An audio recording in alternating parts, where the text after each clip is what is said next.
ses compatriotes brille par une escroquerie qui doit en réalité susciter la réaction des autorités municipales. En attendant l'aboutissement du projet de logement à caractère social initié par les plus hautes autorités du pays, un regard devrait être jeté sur le problème des maisons à louer dans notre capitale. Les prix ont également pris de l'ascendance dans les salons de coiffure, passant de 500, 700, voire 1000 francs CFA la tête. Cabrel Guillain, les mamies, John Michel Boudéon. On ne parlera jamais assez de la vie chère au Gabon.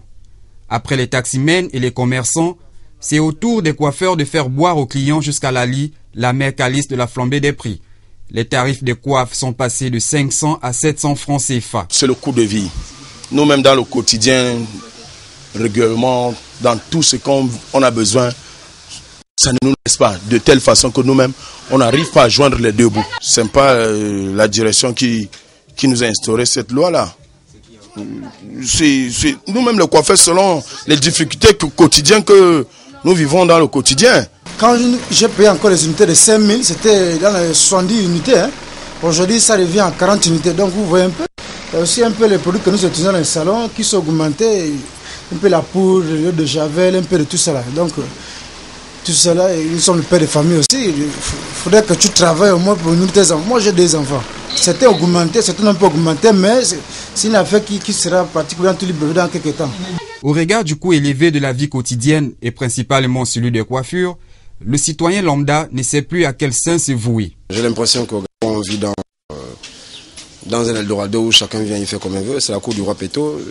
Quelqu'un se lève un matin et puis il change les prix dans son salon de coiffure. Il faut que les autorités fassent déjà un effort à leur niveau parce qu'on a l'impression qu'il y a des mesures qui sortent mais qui ne sont jamais appliquées. La hausse des prix de façon unilatérale devrait être considérée comme un acte d'enrichissement illicite.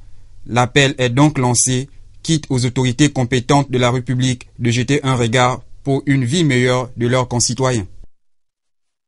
Vous le savez également que la rentrée des classes approche à grands pas. Il se présente déjà comme un souci pour les parents d'élèves. Certains d'entre eux, pour y faire face, font recours au crédit bancaire, une issue financière pour les autres, mais un mal sérieux pour d'autres. Linda Nyumba Mungengi, John Michel Boudéa.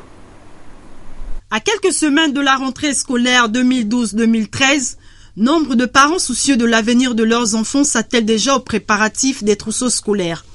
Préparation souvent difficile dans plusieurs ménages quand le budget familial relatif au nombre d'enfants à charge est inférieur à la normale. Une situation complexe qui pousse beaucoup à recourir aux banques et autres établissements de crédit pour s'en sortir. Si il faut vraiment ce crédit-là pour que les enfants aillent à l'école, vous êtes obligé de prendre, quels que soient les intérêts. On le sait, l'emprunt contracté aide à faire face aux dépenses scolaires, mais peut toutefois causer plus de problèmes à la famille qu'il n'en règle lorsqu'il est mal négocié. Moi, franchement, je pense que c'est pas une bonne idée, parce que quand on prend un crédit, il faut savoir que derrière un crédit, il y a un remboursement. Donc, qui dit remboursement, dit forcément un remboursement plus élevé que celui qu'on a pris. Donc, crédit rentrée scolaire, c'est bien, on a la possibilité de l'acheter tout à nos enfants, mais il faut aussi regarder un peu les inconvénients de tout ça. Je crois que le taux d'intérêt est à 18%. Toujours, chaque fois qu'ils font les trucs, c'est 18%. Donc si c'est ça qu'ils ont maintenu, c'est bon. S'ils ont augmenté encore, c'est que c'est dangereux. C'est dangereux pour les familles. Le crédit rentrée scolaire n'est pas chose désintéressée, mais il faut s'en méfier de peur de tomber dans les pratiques commerciales abusives de certaines pseudo-maisons de crédit. Alors, chers parents, attention à l'arnaque.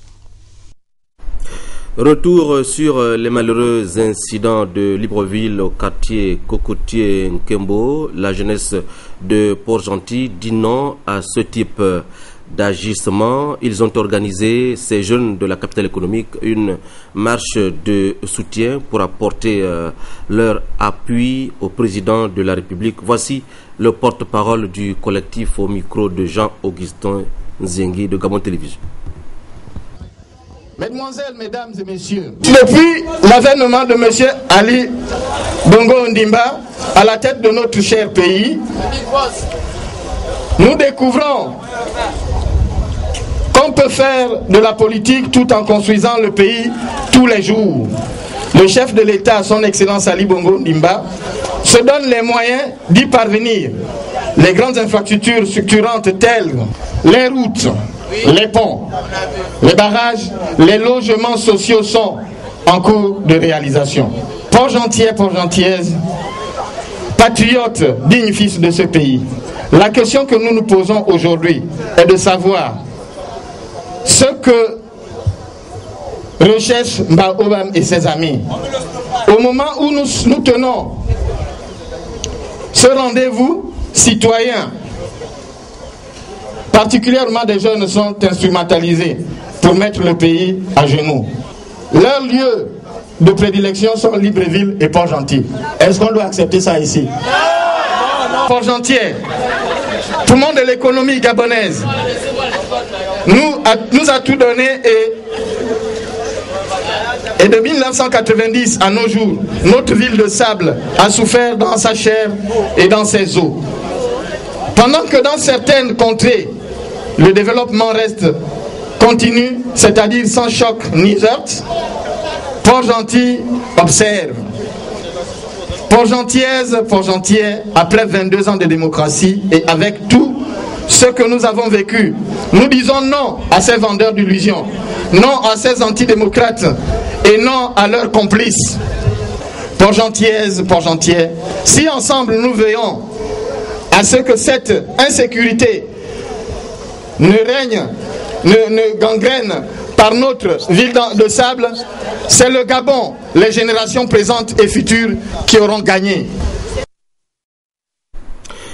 Le docteur André Christ Ngimbi, pour ceux qui ne le savent peut-être pas, nous avions appris la nouvelle dans les heures qui ont précédé cette session d'information, n'est plus celui qui était jusqu'à la nuit dernière, député du 2e siège du département de Tamba-Magoti, plusieurs fois membre du gouvernement, est décédé des suites d'une longue maladie. La biographie du disparu, Cédric Molemalonga. Un nuage sombre vient de s'abattre sur les régions d'Ikobe, Sindara et Teke. Un de leurs fils, mais également de la nation tout entière, s'est éteint à l'âge de 51 ans. André Christ Ngimbi est né le 7 février 1961 à Eteke. Il va poursuivre ses études primaires à l'école catholique d'Ikobe et à 3 épis de Sindara. Après l'obtention de son certificat d'études primaires et élémentaires, il entre au CES de Mouila, puis au lycée national Léomba, où il assure son ticket pour l'université Omar Bongo après sa brillante réussite au baccalauréat série D. Diplômé d'un doctorat d'État en médecine, l'homme a même produit et animé l'émission Allo Docteur sur la RTG1 de 1983 à 1990. Médecin conseiller personnel de feu président Omar Bongo, qui avait décelé en ce cadre des potentialités avérées, on avait fini par faire un de ses ministres délégués de 2004 à 2009. D'abord à la santé, puis à l'environnement, enfin à la marine marchande. Sur le terrain politique, c'était une figure emblématique. Membre du bureau politique, PDG et député à l'Assemblée nationale de 2002 à ce jour. Fervent défenseur des cultures traditionnelles gabonaises, notamment Bwiti, Niembe et Mouiri. Mopanier de ton combo de Bwiti, à l'heure où tu quittes le monde des vivants, l'on ne peut traduire la consternation dans laquelle se trouve plongée ta famille, tes collègues, tes amis, mais également la nation gabonaise.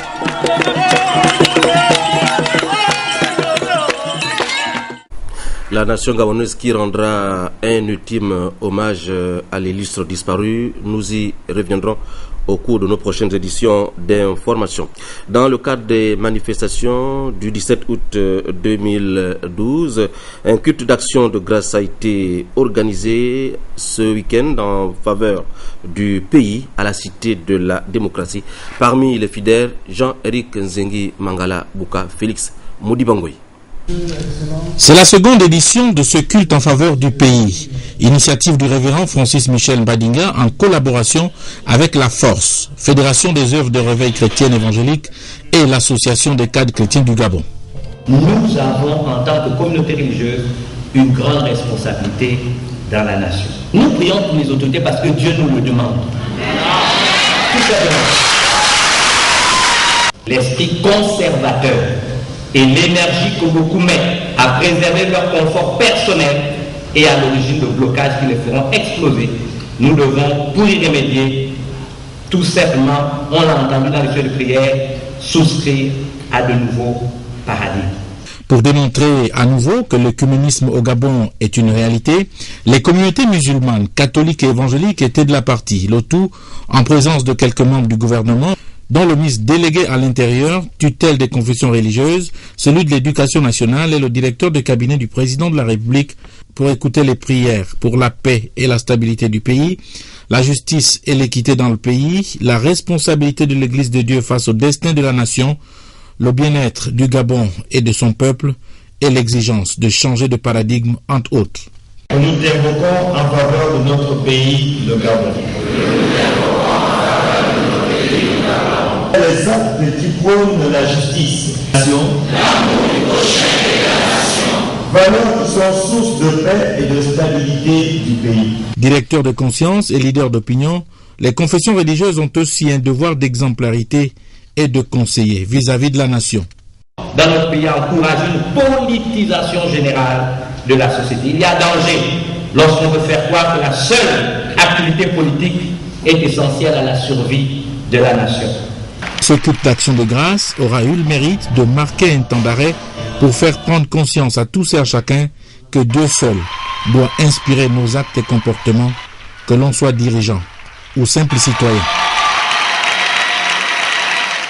À marge du culte, il y a eu, toujours à la Cité de la démocratie, un colloque sur le thème « Ce que le Gabon doit savoir pour entrer dans sa destinée prophétique ». Jean-Éric Nzengi Mangala, c'est le titre du dernier ouvrage du révérend Francis Michel Mbadinga, le principal conférencier du week-end écoulé. Face à la presse, le révérend Francis Michel Mbadinga, auteur de l'ouvrage, a d'abord clarifié les termes de la thématique du jour. Le prophétique, c'est tout ce qui a trait à l'avenir, au fait de formuler un pressentiment, une conjecture. Le terme, on va dire, scientifique qu'on peut utiliser, je pourrais faire un lien avec la prospective. Ce thème, qui est une invite à la prise de conscience, aborde la thèse selon laquelle chaque nation a un destin prophétique et que personne n'a donc le droit d'en ignorer les exigences. Le révérend Francis Michel Mbadinga nous interpelle en premier chef parce qu'il traite du Gabon, qui est notre destin commun à tous. Nous avons donc tous compris que chaque nation a une destinée prophétique. Quelle est la destinée prophétique du Gabon et comment y entrer? Qu'est-ce qui caractérise la destinée prophétique de notre pays, le Gabon? Je dénonce quelque part les silences coupables. J'ai voulu donc écrire ce livre pour que, sur un certain nombre de problèmes inhérents, n'est-ce pas, au destin de notre pays, nous puissions y discuter. Mais le problème, ce n'est pas le bas peuple. Le problème, c'est tous ceux qui ont une influence. La classe politique, d'abord, manque d'exemplarité. Souvent, quand je vois les hommes politiques, je leur dis ceci. Quand il s'agit de taper sur les églises, les pasteurs, ils font ça vite. Imaginez un seul instant, si c'était un pasteur qui était dans un quartier en train de dire brûler les voitures, faire ceci, on fermerait l'église, on taperait le pasteur, on enfermerait les pasteurs et les prêtres de toutes les églises. Plusieurs préoccupations ont fusé de l'exposé du principal conférencier qui fait là irruption dans un domaine réservé, celui de la politique.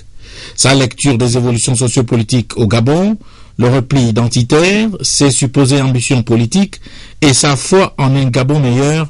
Tout est abordé dans la destinée prophétique du Gabon.